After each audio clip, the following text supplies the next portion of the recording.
still remain standing, if you will give a hand to our speaker. We're going to turn it over to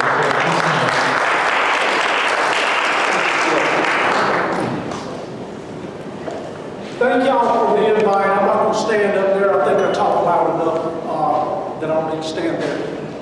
You know, one of the things I want to do is take questions from y'all, but everybody wants to know kind of what's the hot items that are going on right now. Our biggest crisis in America right now is the things that's coming across this border. 5 years ago, we all thought that heroin was the biggest problems that we've had. 10, 15 years before that, we thought it was crack cocaine. 6 months ago, we thought it was the crystal meth and the associated stuff with that, and then the fentanyl. Today, there's another synthetic drug out that is the mimic of fentanyl. However, the stuff that you're giving them to bring them out of this, the different type of drugs that they're trying to develop, is behind what China is sending in here. And over the 4th of July, 7-day period, we had 10 overdoses in this county. So 3 weeks ago, one of our deputies was working, get a call out on the interstate, and he goes and finds a vehicle that is improper parked at I think it's the southbound rest area. The vehicle was not parked on the road, so he said, "I'm going to get out and check it." Well, a strong odor of marijuana, and it was the vehicle they had got the call from. He approaches him, gets in a fight with the guy. The guy tries to get his gun, he goes in the woods, is just completely out of his mind. We get him into custody, and he's a drug trafficker, and he's got $80,000 in the vehicle and some different substances. But the pivotal point of this is 7 days after that, he's in New York and he's dead. His wife comes to our office and says, "I want to talk to you about a new drug that's out. And none of these drugs that are inhibiting the overdose is working, and this is what it is. It's new synthetic drugs that are coming out here." We're in a very trying time in America, and that's where our attorney generals, our border security, that type of stuff needs to be working. Last week I spoke with the Arizona major that is over the border there, and he says, "We cannot work narco trafficking here because of the number of illegals coming across our border." That not only is going to affect you in years to come with inoculations in schools, because these people do not have the different types of medicine and have the types of shots and booster shots that we've had. This is something that we need to look at in the future. So pay attention to it and don't get caught up with CNN News. They're going to put a spin on it. Fox News is going to put a spin on it. But this is real stuff. When the lady drives from New York and comes down here and says, "Hey, he's overdosed and he's a drug trafficker," that's his business.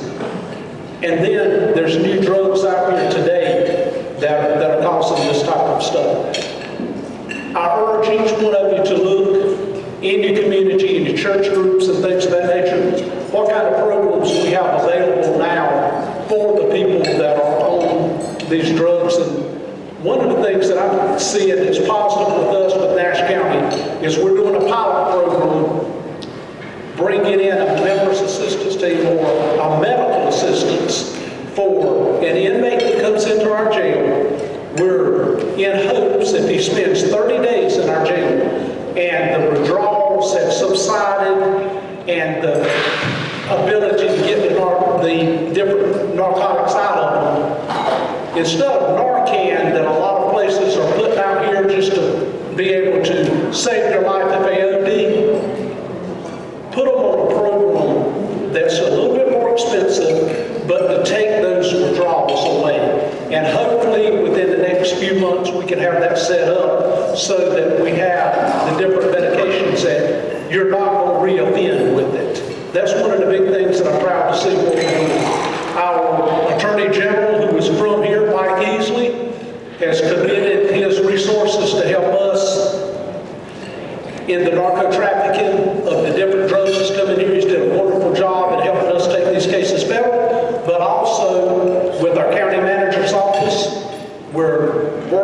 put together a team for the opioid overdose programs and things of that nature, so that not only a person that gets locked up has the ability to get some help, but the family member that comes crying at 2 o'clock in the morning and says, what can we do? We can't get them at Oxford House, we can't get them here, we can't get them there, that we've got resources to be able to help move people along. Because if you're addicted to heroin, if you're addicted to fentanyl, you're not getting off of that on your own. And it's society's fault for a lot of this. When all of you come up, what was the drug of choice? Marijuana, right? And you remember the little caption that said, if you smoke marijuana, this is your brain. Well, people smoke marijuana, they saw where their brain didn't fry.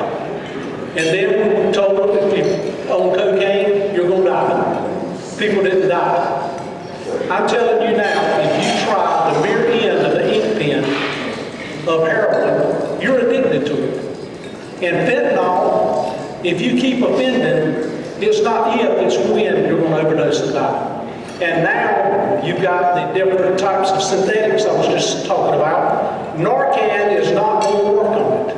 And this lady comes to me and tells me, we did Narcan, it does not work because it's another synthetic job. So scientists in America are behind the drugs that are coming across here and then these borders that are coming up here. We're seeing different events, just as the event where we had this 6-year-old that was killed this week in Wilson County. His family said to me, we tried to get him help. We don't have help available now. Dorothea Dix, Cherry Hospital, all of these places are shut down now because we as Americans or North Carolinians said, let's privatize it. Well, privatization has not worked, and who is it putting at risk? It's putting our citizens at risk. And if you do not believe that you're putting at risk because you think you're above and beyond that, this guy drives from Sharpsburg all the way across our county with a dead body in the car. If he would run out of gas, or if he would have got in a motor vehicle accident, or if anything, he was already unstable. He puts all of our people at risk. And this is seeming to happen over and over and over. But mental health is one of our biggest problems. And you'll see, well, he had been in and out of jail. Our jail is not designed for mental health. That jail should be for corrections and also taking people that are dangerous on the street because they're criminal and put them in there. We've got to do a better job in North Carolina with mental health.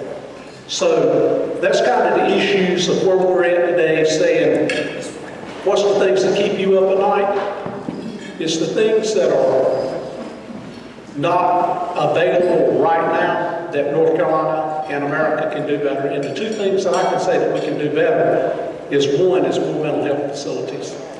And that will alleviate probably a third of the people that's in our jail. And then the real ones that need to be in there, the narco traffickers, the armed robbers, the things of that nature, that percentage can be housed in the jails. But that's the real interest that I'm seeing, not only here, but in other countries, in other areas. Another hot topic, and I don't know how many of you are for this or against it, marijuana. Legislature's looking at wanting to legalize that.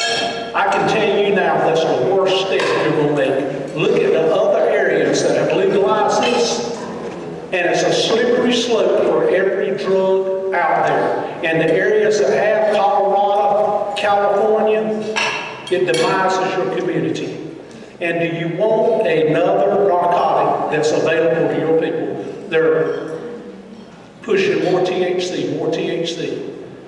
That is not the same marijuana that was grown in a ditch in the 1980s. Also, you've got these vape shops that's opened up right now.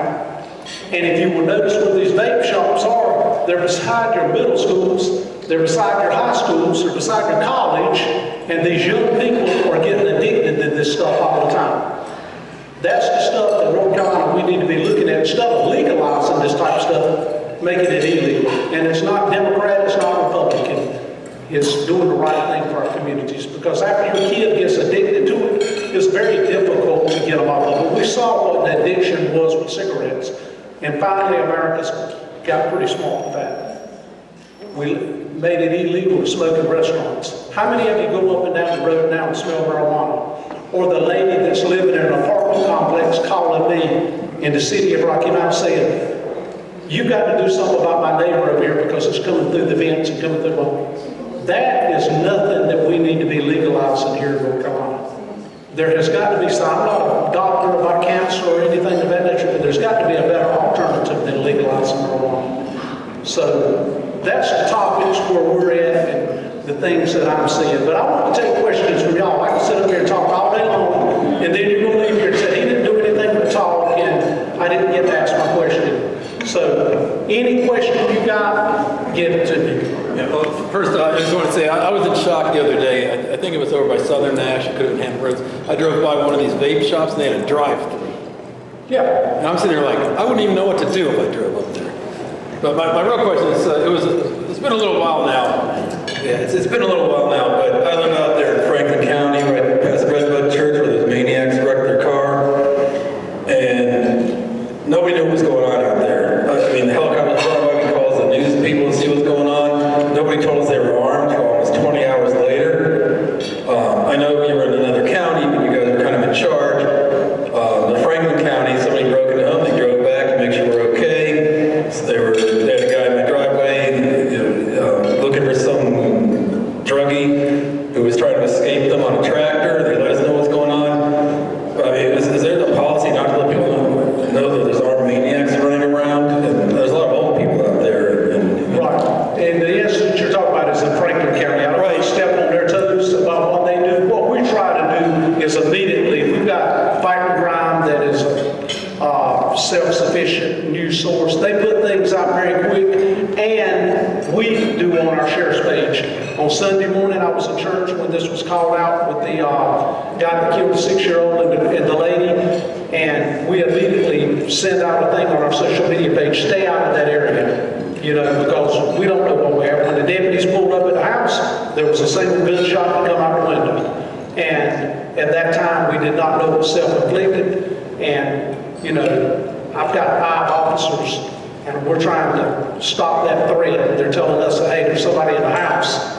You know, we try to put it out on social media, but we're trying to stop that threat. Okay. Because if he's already shot one kid, I don't think he has a problem shooting another one. And, you know, decisions made to go in the house, and we go in the house, and he's self-inflicted instead of shooting out the window at our law enforcement. But we try to put it out, and we try to do that so that the public is aware, so you can lock that door. And also so you can be vigilant, and if you see something, call us and say, "Hey, we just had a spot in here," or whatever.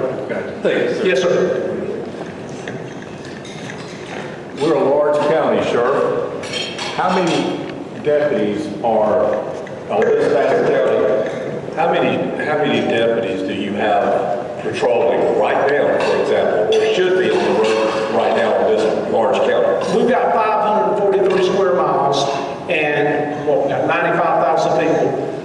Today, including myself, we'll have probably 8 guys that hopefully we have on patrol. That's our target, to have 8 members, but we're 13 deputies down, so obviously when you have schools, when you have mental transports, when you have vacation, when you have sick, then it drops down. But the county manager has worked with us, so if we drop below 5, then she will pay a stipend to have other members to come in and help. But 5 members is not enough. When I pull up at a house, as I did on Sunday, and I'd say, you know, we got to go in. Who's 2? And I look around, and there's only a couple of people that have more than 2 years of service. And look, training matters, and wisdom matters, and you got to go in there with a guy that's not proven yet. It's difficult, but that's what we're up against. Sheriff, Yes, sir. talk a little about the death rate came down for Nash County this year. The death rate, you know, and it still holds today. Every murder that we've had in the last 3 to 5 years in Nash County, and I'm not counting Rocky Mount, but in Nash County, they've even slept in the bed with you, or they eat at your kitchen table. So look around at who you're sitting and eating with, and that might be the threat that you're dealing with. But a lot of this comes back to mental illness too. And the family knows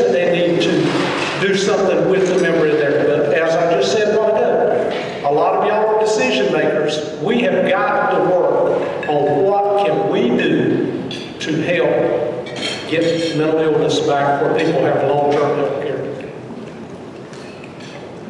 Next.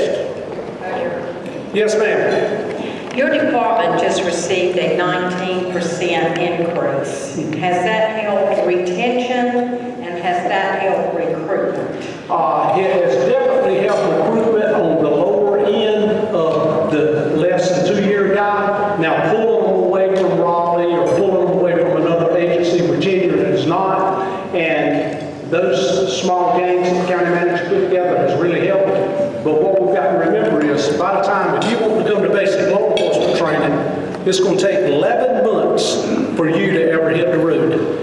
And there's a lot of obstacles and variables between the day that you say, I want to be a Nash County deputy, and you're going through training. And we've got our president of community college here. Their training now is close to 7-8 months. And then you've got to have a field training program. So the immediate effect of it is not there yet. But you know, when we get there, we'll take every game we can get. How much increase did you get, Sheriff? Personally? I haven't even looked at it, I can't tell you. Okay. All right, any other little question? I see on social media all the time about the gentleman with his cows getting loose. And so what's the issue with this gentleman with his cows up here around Rotary that's constantly getting loose, and we've had a person that have a wreck and flip their vehicle, and so I understand my wife telling me that a group of people volunteered their time and money and resources to fix it, and he ran them off, called y'all, tell them, get off my property and all. And we have got that resolved. I don't think you've seen it in the last few weeks. It was just last week. Yeah, and we're moving towards having different sanctions put against him and moving those cows out of there, because if you're going to have livestock, have a fence up where you can keep them inside. And it was Bill Hill with the health department has helped us with that, with some laws that we can do some things. So we are working on that. It is a dangerous situation. I thought I was going to have to call Andy Griffin or get Barney Pye out there. We're calling the cowboy to come get them.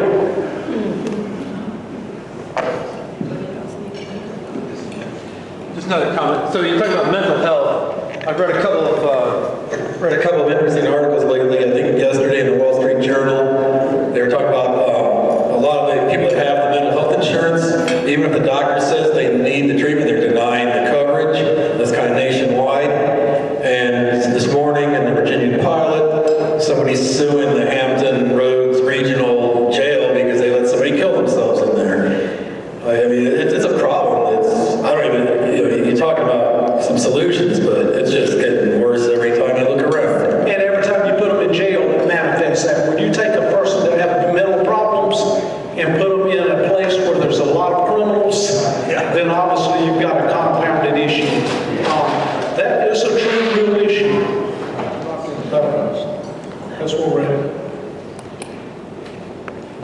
Sheriff, outside of the drug issue, is there any other major issues going on in Nash County? You know, that's our largest issue that we're seeing right now. Look, no matter how bad you think it is here, I'm telling you, if you want to see bad, go to these areas all over Maryland. Go to these larger cities, and I will tell you, we are blessed.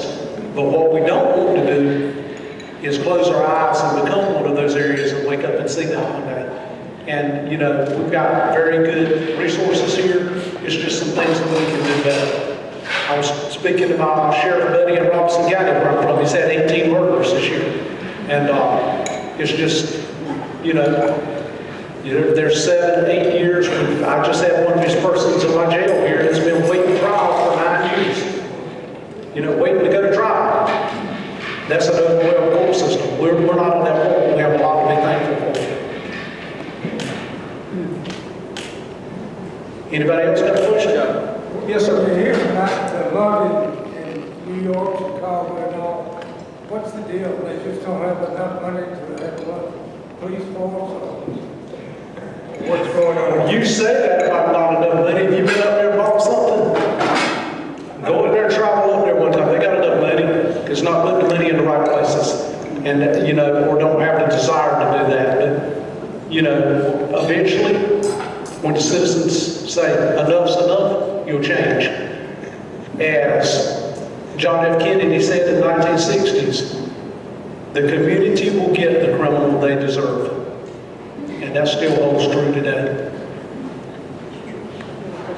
I know when we talk about the sheriff's department, we always think negative, but what are some of the good things that's going on in the sheriff's department? That we have a wonderful staff, and I will put those deputies up against any law enforcement agency in the state of North Carolina, not only for their looks and their sharp appearance. Hey, I'm going to go ahead and call it the way it is, they sharp.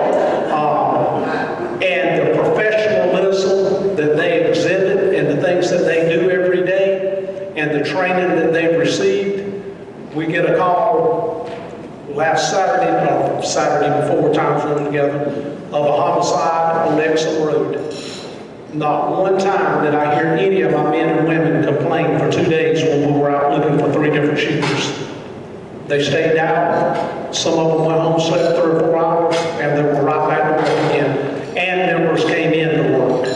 And, you know, that's a workforce that's full of morale and pride, and they take pride in solving those cases. You know, I can't say enough for what these guys and girls do every day out here, and they're making a difference. I think most of you sleep pretty good at night in Nash County. Any other questions? Yes, ma'am. Tell us about the Bearcat. The Bearcat is a high water vehicle, and this thought maybe we're going to have it with this last incident that we had, that is capable of rescues, and also it's used as an armored vehicle, and in these high-risk situations, it should stop, I said should stop the threat of small arms fire. The marshal that was in the shootout in Charlotte, y'all saw that over the summer, he's from Rocky Mount. It's the second shooting he's been in the last few years. That is a true hero to keep going to get the worst of the worst. And in the comment, he tells me and him were talking, and he says, American law enforcement is not prepared for this. And if that shooter would have got out of that house in Charlotte, think of the carnage he would have caused in that community. But they held the threat, they stopped the threat, and they've used this. We've used the Bearcat many times. I cannot thank the legislature enough and the U.S. Attorney's Office for helping us with asset forfeiture to be able to get that, because nobody really cares until it's your brother, your sister, your mama, your daddy, your neighbor, and they got to go in the house and get that bad guy. They're shooting out the window at them. Or we've got to go in and do a search warrant in the house, and they're dealing drugs and they're dealing guns. It's just another safety thing. And we did very well in Nash County with having good equipment, and that matters. Yes, sir. What's it, for instance, when you guys would tag team with the police to work together? What's the difference? I mean, when should we call the police, or when should we call? If it's in the city limits, call the police department. And if it's in the county, that calls us. But usually when you call 911, it'll be routed to whichever agency needs to do that. Y'all let them work together? Absolutely. My team is in Edgecombe County last night at 9 o'clock in Lawrence. How many of y'all know where Lawrence is? One of them thought he was going to fool me, but I worked the road over there for 14 years. I said, yeah, you're on 258 and 97. He's like, oh yeah, that's right, you worked over here. Because he didn't think I knew where Lawrence was. Edgecombe County Sheriff's Office and us work hand in hand every day. Every day. In Wilson County, when this threat or this shooting happened, I was in communications with that sheriff in Wilson County, Calvin, and Clee Atkinson. That partnership is what works. Sure. At one point, you had a grant to do interdiction on I-95, places like that. Do you still have that force, that task force in place to get drugs on the interstate, or did that money fold up? That was not a grant, that was an initiative that I put in place. And at this time, we're so short, we don't, but we're hoping in September or October, we can stand it back up. And we have a labradoodle that is in training this time, that is out in Highland in Iredell County, that interstate team. So it's a necessary force of proactive law enforcement to stop this. And I think if you go to any home where there's somebody addicted to this stuff that's out here today, they're gonna wish you had 10 of them up. And the kilos that you get out there, when it takes the mere end of an ink pen, it makes a difference across America. What about the 911? Yeah, Harold asked earlier, cell phones today, I think he finally got him an iPhone after 20, how many years of a flip phone? Yeah. So the devices, and I didn't know all of the capabilities of it now, but in a car crash, we just had a deputy in a car crash a few months ago, and the phone actually calls 911 and gives the location of where it is. And there's different devices that if they go down, they will call 911. You need to talk to your providers to find out what those situations are. Another one that we just, I found out, how many of you go to a hotel room and you go in there and turn the air down to 66 and think you're doing something? All of them. Go ahead and raise your hand, you know you do. So, I was in a class and just figured this out. Or they told me, in Las Vegas, when they had the Las Vegas shooter, they could tell the exact minute that he had stopped breathing because his body temperature had started dropping. And these hotel rooms where y'all keep hitting 66 and think it's going to be cold when you come back to that room, they stop at a certain level, and they will not reignite or start back until you enter that room, and it's picking up heat sensors.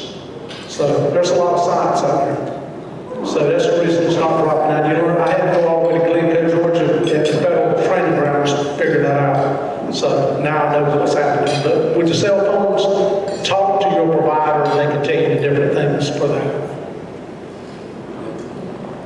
Anybody else? Yes, sir. Just more of a comment and a question for the so for those who don't know, we at the college, we partner with the town of Nashville and the sheriff's department with all 3 officers to provide our security. And to your point earlier, you have top-notch people. They're incredible in interacting with our folks. We always feel safer because they're there. So I just appreciate the partnership that we have. Thank you. And thank community college for everything you do. I took the culinary program out there a couple of years ago, and it's surprising that if you can teach me to cook, you can teach anybody to do about anything. Sheriff, one more thing. Again, thank you. You put on that active shooter presentation for the chamber and our industrial committee, and I'm still getting positive feedback. You know, it's one of the things that's real. That's one of the things that we don't think about, but it can very well happen. So, be prepared. In any training that any of you want in any business, pick up the phone and call us, because if you don't know what to do, it's a class that can teach you what to do. And you can't go trying to figure it out when it happens. Thank you. And thank you all. Yes, thank you. Are you and Sheriff Atkinson still doing the, Carry concealed? Yeah, we do. Yeah, we do it probably once, twice every quarter. men and women? What Men and women, it don't matter. If you want, somebody was mentioning to me a while ago that needed to be trained. Don't go get a gun unless you're trained in it. Let's don't do that. That's like driving a car. You don't know what you're doing. Yes, sir. If you've had a concealed weapons permit for a long time, would you recommend getting a new class to upgrade on that? Or What I do recommend, the same laws apply, but what I do recommend is training and shooting. And if you're not shooting any and you forgot the fundamentals, then you need to go train for that. One last question. Anybody got one? Bronson, I know you got to have one. I appreciate your accessibility. I was just like, I was accessible for sure. Did you give an update on the status of the renovations at the jail? Renovation of the jail is going very well. We're looking at doing another pod at this time, and it seems to have calmed a lot of the conduct down, because now we have only one member or one prisoner or two prisoners in each lock down themselves so that they're not out in a community effort to cause nefarious problems is really helpful. But we're slowly getting there. I want to thank y'all, and anytime you need me, pick up that phone and call us.